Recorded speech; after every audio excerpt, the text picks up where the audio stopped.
আজকে আমরা যার স্মৃতির উদ্দেশ্যে এই শিক্ষক দিবস পালন করছি তিনি হলেন ডক্টর সর্বপল্লী রাধাকৃষ্ণ। আজকে কিন্তু ওনার জন্মদিন, তাই তার জন্মদিনে তার স্মৃতির উদ্দেশ্যে আমরা শিক্ষক দিবস পালন করি।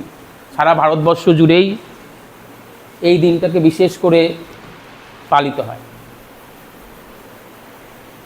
তাহলে যার জন্মদিন, যার স্মৃতির উদ্দেশ্যে শিক্ষক দিবস পালিত হয়, তিনি কে ছিলেন তার একটু পরিচয় সংক্ষেপে আগে আমরা বলেছি যে ইনি তার আসল পরিচয়, তিনি একজন শিক্ষক। আর সেই তারই জন্মদিন উদ্দেশ্যে আমরা শিক্ষক দিবস পালন করছি। তা সেই মহান, তাহলে ওনার শুধু উনি শিক্ষক ছিলেন না, স্বাধীন ভারতের প্রথম উপরাষ্ট্রপতিও ছিলেন। তার কর্মকাণ্ড, দেশের জন্য তার যে মহান কীর্তি, তিনি যে রেখে গেছেন শিক্ষক হিসাবে,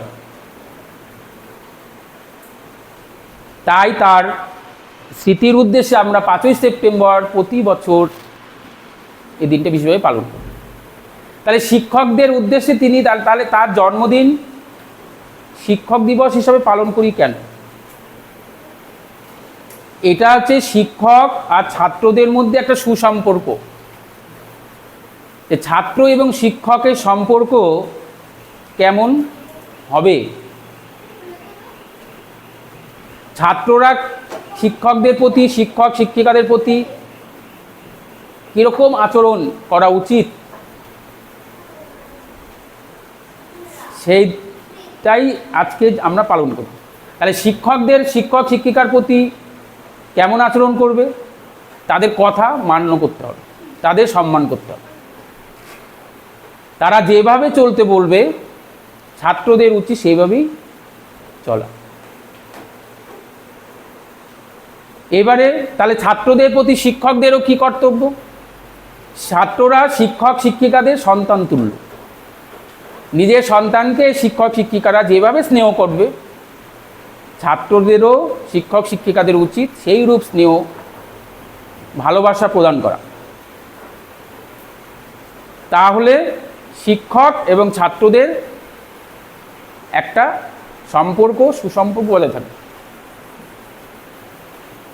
সেটাই হচ্ছে গিয়ে আমাদের এই স্বাধীন ভারতের বলতে পারো আদর্শ। আমাদের ভারতবর্ষের সব কিছুতে আদর্শ রয়েছে।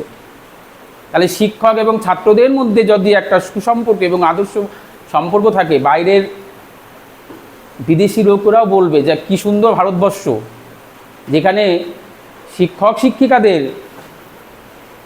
ছাত্রছাত্রীরা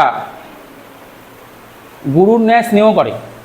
গুরু আর শিষ্য, আমরা বৈদিক সমাজে পড়েছি ইতিহাসে, এরপরে তোমরা পড়বে, সেখানে গুরু শিষ্য সম্পর্ক বর্তমানে আমাদের শিক্ষক শিক্ষিকা এবং ছাত্রছাত্রীদের সম্পর্ক।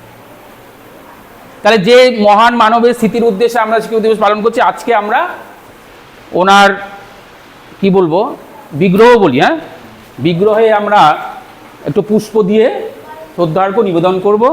ছাত্রছাত্রীরা করবে না, আমরাও করতে পারি, সবাই ছাত্রছাত্রীরা করতে পারে। তাহলে আগে ছাত্রছাত্রীদের দিয়েই শুরু করি। তা তোমরা একজন করে আসবে এবং ফুল নিবেদন।